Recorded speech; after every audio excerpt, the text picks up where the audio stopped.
Every journey has a story, and ours begins here. A group of students with one goal in mind: to learn, to teach, and to grow together. It's a journey of connection, growth, and purpose. But before the first lesson, before the first question, there's always the people behind it all. The tutors who give their time, and the reviewees who trust the process. Different stories, one purpose, one dream.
Hello! Welcome sa aming day 1 ng aming Civil Engineering Tutoring Session. That day, tinutukan namin ang shear and moment diagrams gamit ang area method. Tinuruan namin sila ng mga techniques at nagbigay ng mga set ng learning materials para mas madali nilang maintindihan at mas logical yung flow ng solution. Inalayan din namin sila sa kanilang pagsagot.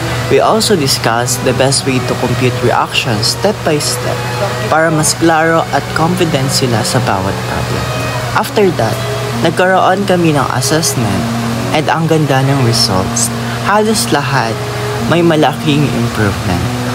Overall, super productive ng first day namin at lahat kami naging masaya. And this short video shows some of the highlights ng aming day 1. Diyan nagtatapos ang aming day 1. Thank you. Bye.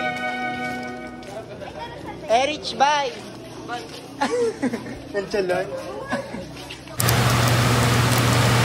Hello! Welcome back sa aming day 2 ng aming Civil Engineering Tutoring Session. This time, we explored shear and moment diagrams ulit, pero gamit naman ang singularity functions, isang powerful na method para mas systematic at organized ang pag-solve.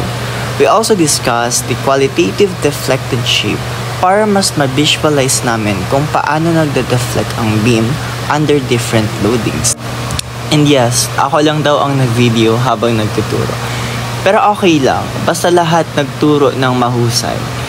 Everyone gave their best, sharing what we know, helping each other understand, and having fun in the process. Engineering is hard. Kaya naman, minsan, parang napuna si Vincent.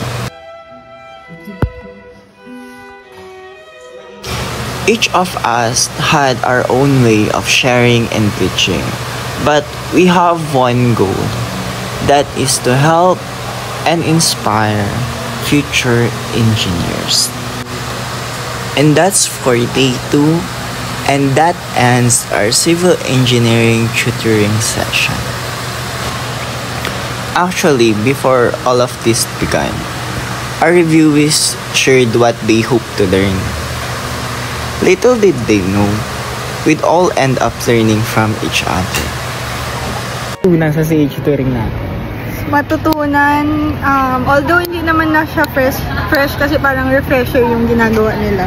is parang ina-expect ko na ma-master ko yung mga concept and then yung makapag-practice solve, ganyan din yung matutunan yung mga faster approach kung paano isi-solve yung mga problems na meron sa MEC3.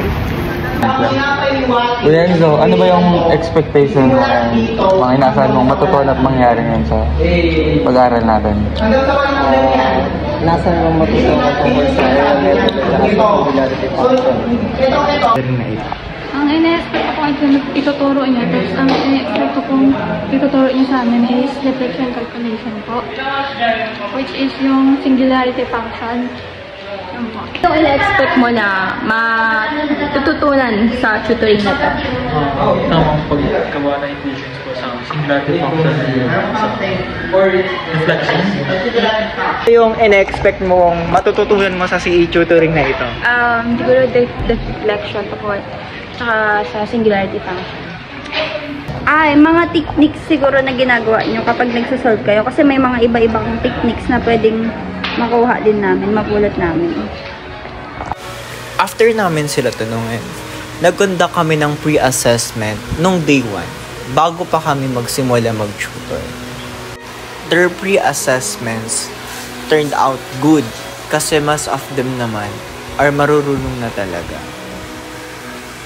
At ito ang kanilang final assessment.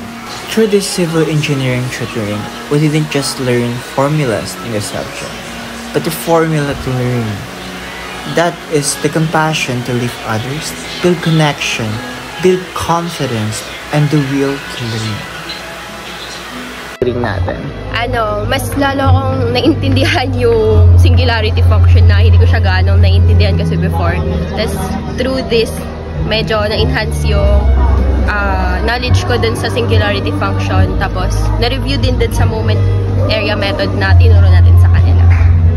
Yung mga takeaways ko sa CE tutoring is, ayun, mas na-master ko yung mga concept kasi kailangan kong i-master yung concept para mas maturo ko sa kanila.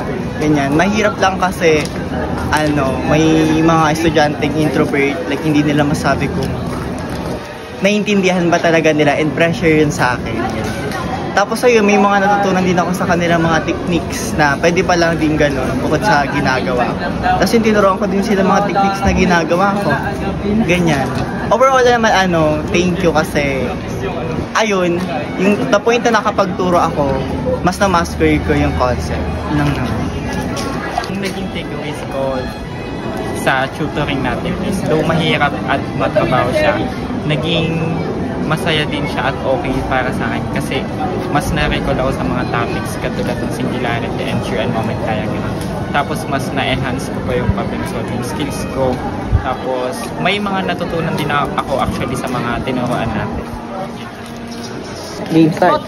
Ano yung mga take-away mo sa CE tutoring? Na-review din ako at natuto rin naman ako kahit papano. Na-recall ko yung ibang topics and mas na-enhance ko yung pagkuha ko ng mga reactions and paggawa ko ng shear and moment diagram. Tapos nag-enjoy rin naman. Yun lang. Mas natutunan ko lalo yung concept lalo nagturo si Don. Tapos yung sa load distribution, kasi ako nahirapan dati. Mas nag-gets ko na ngayon kasi yun talaga, sa pagtuturo naman, nalaman ko mayroon pala akong ganong skills. Yun lang. Ano yung mga take-aways mo sa CE tutoring and mga challenges during ganyan? Sa pagtuturo naman, hindi ako ganun nahirapan kasi maalam naman na sila. So, yun, magandang nakapagturo and marami din ring natutunang techniques na makakatulong din sa akin. Ganun. During CE tutoring? Bale, ito nga pala yung mga takeaways ko nun. Unang-una sa lahat, na-overcome ko yung pagiging mahihain ko. Natuto ako makipag-interact sa mga batch ko na hindi ko kakilala. And natuto rin ako na mas ma-enhance pa yung critical thinking and pag-a-analyze ko sa mga problems. Kasi may mga problems din na nalimutan ko and ayun, na-recall at na-gets ko siya ulit, natutuhan ko ulit. And pati sa pag-teaching style ko, medyo nag-improve naman at ayun, natuto. Natututo ako habang nagtuturo. Ano yung reflection mo, mga natutunan mo sa buong CE tutoring natin? Sobrang grateful ako sa CE tutoring kasi yung mga concept at principle is mas lalo namin siyang na-i-apply since nagbibigay sila ng mga examples na swak doon sa mga principles na yun. Kumbaga, na e-emphasize kung ano nga ba yung silbi ng mga concepts na yun. And also, isa din yung way para mas ma-memorize namin maigi at mas maging careful kami sa pagsasolve. Ganun din yung singularity function, although challenging siya sa una, is parang mas napaliwanag or mas na-e-expound ng mga tutor ng maayos since nagpo-provide nga sila ng faster way para ma-solve namin yung problem, as well as syempre i-double check sila. Ano po yung mga natutunan nyo sa CE tutoring natin? Natutunan ko yung mga technique nga paano ko rin yung singularity function ng mga shear tsaka moment. Yun lang. Yung mga natutunan mo sa CE tutoring na ito? Shear and moment diagram po by area method, tapos shear and moment diagram by singularity function. Thank you. Okay. Bilang kakatapos mag-review sa CE tutoring na ito, ano yung mga natutunan mo? Siguro ang natutunan ko is mas maging maingat sa pagkuha ng reaction. Kasi if mali ka na sa reaction, mali ka na sa lahat eh. So, isa yun sa natutunan ko. Tapos, mas natutunan ko yung sa pagkuha ng singularity function. Mas madali pala siya sa tinuturo nila kaysa naiintindihan ko before. Thank you. Mo sa CE tutoring? So, natutunan ko namang mag-area method at mag-singularity function at saka gamit yung iba't ibang uri ng load. Ano yung mga natutunan mo sa CE tutoring na ito? Natutunan ko yung mga techniques na ginagawa nila kapag nagsasolve sila. Napulot ko yun. Tapos sa singularity function naman, yun, yung kapag, for example, gagawa ka ng mga kodigo mo na, yung parang mga na-memorize mong kodigo para hindi ka na malito kapag gumagawa ka na ng, ng equation mo. Yun lang.